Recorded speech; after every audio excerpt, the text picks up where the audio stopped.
parole est à Madame Valérie Rabault, au nom du groupe socialiste et apparenté.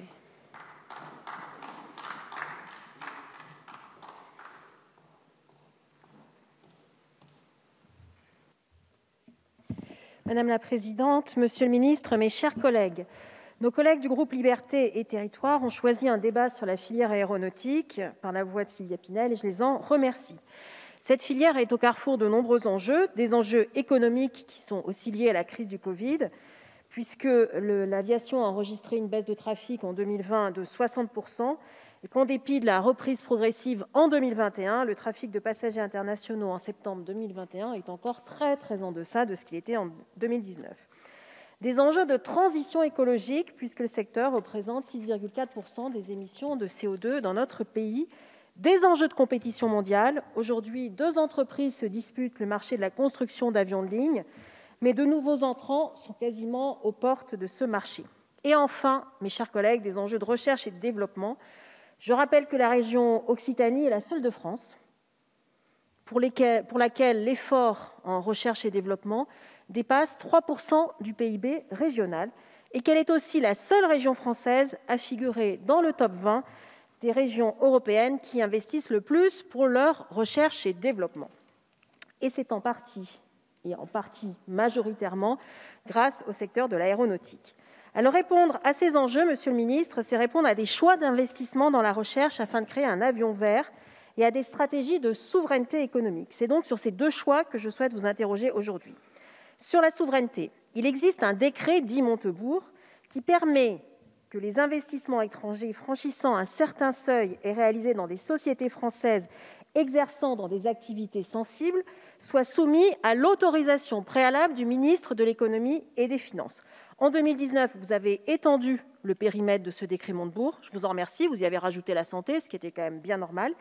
Pour autant, aujourd'hui, vous refusez d'y mettre l'aéronautique, si bien que des investisseurs turcs en dehors de l'Union européenne peuvent faire leur marché en rachetant des PME sur nos territoires sans que Bercy le voie et sans que Bercy ait donné son autorisation. Monsieur le ministre, c'est inacceptable et je pense que l'ensemble des acteurs de la filière vous ont déjà demandé d'inclure l'aéronautique dans ce périmètre de ce décret. Je sais que vous allez me répondre que l'Union européenne n'y est pas très favorable et qu'il y a je ne sais pas quoi, mais enfin quand même, là il faut assumer de protéger nos pépites que sont les PME sur nos territoires qui sont en train de se faire racheter par des investisseurs en dehors de l'Union européenne, sans que vous en ayez la moindre idée. Sur le soutien financier à la filière aéronautique, il doit poser sur 2 grands axes, la structuration de la filière d'un côté et la recherche et développement de l'autre côté. La structuration de la filière se fait via le fonds d'investissement Aéropartner qui a été mis en place le 30 juillet 2020 et qui est doté de 750 millions d'euros. Aujourd'hui, il y a un tiers de ces 750 millions d'euros qui ont été alloués, soit 250 millions d'euros. Alors, en termes de modus operandi, monsieur le ministre, vous passez par des obligations convertibles, essentiellement, ce qui permet de mêler à la fois de la dette et de la prise de capital. C'est très bien, sauf que le diable est parfois dans le détail, et vous le savez mieux que quiconque. Les strikes de ces obligations convertibles font que, dans certains cas, les dirigeants des PME historiques vont se retrouver dépossédés, en tout cas vont voir leur participation dans leur entreprise baisser significativement. Je souhaiterais que vous nous donniez un état des lieux, tout simplement parce que l'État est actionnaire sur les 750 millions d'euros, l'État a apporté 200 millions d'euros, et que donc, par conséquent, il me semble qu'il doit avoir son mot à dire. Sur le financement de la recherche, dans le cadre du plan de soutien au secteur aéronautique qui a été présenté en juin 2020, le gouvernement avait annoncé un investissement de 1,5 milliard d'euros, ça a été dit tout à l'heure, sur le plan Corac, pour financer la recherche. Alors, en termes d'autorisation d'engagement, il est exact que cet objectif a été tenu, puisque les crédits de paiement sont engagés sur les 3 exercices, pas tout à fait 1,5 milliard, mais 1 milliard. Au-delà de l'effort français, monsieur le ministre, l'Europe n'a pas déboursé 1 euro pour la recherche sur l'avion vert. Mais il se trouve que jeudi et vendredi prochain, vous réunissez à Toulouse, vous faites un sommet, je ne sais plus comment ça s'appelle exactement, un sommet européen de l'aviation. Voilà.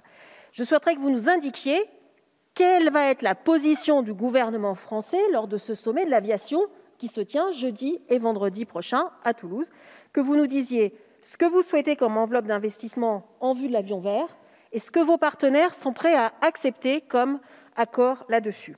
Enfin, je rappelle qu'à titre de comparaison, les États-Unis ont déployé des montants conséquents pour la sauvegarde de l'aéronautique. Je n'y reviendrai pas. avec des contreparties pour les compagnies qui devaient assurer un service minimum, limiter la rémunération des cadres dirigeants et les rachats d'actions et les licenciements. Ça, c'est aux États-Unis. Il y a quand même eu des conditions, ce qui n'existait pas chez nous. Enfin, réussir le challenge de l'avion vert est une nécessité écologique qui a été bien perçue par les États-Unis, puisque dans le plan Biden présenté le 9 septembre dernier, il y a l'objectif affiché de 0 émission de CO2 pour le secteur aéronautique en 2050 et de réduire de 20% d'ici à 2030 les émissions de CO2 de l'industrie aéronautique, avec à la clé, monsieur le ministre, des investissements conséquents. Je vous remercie. Merci, chers collègues.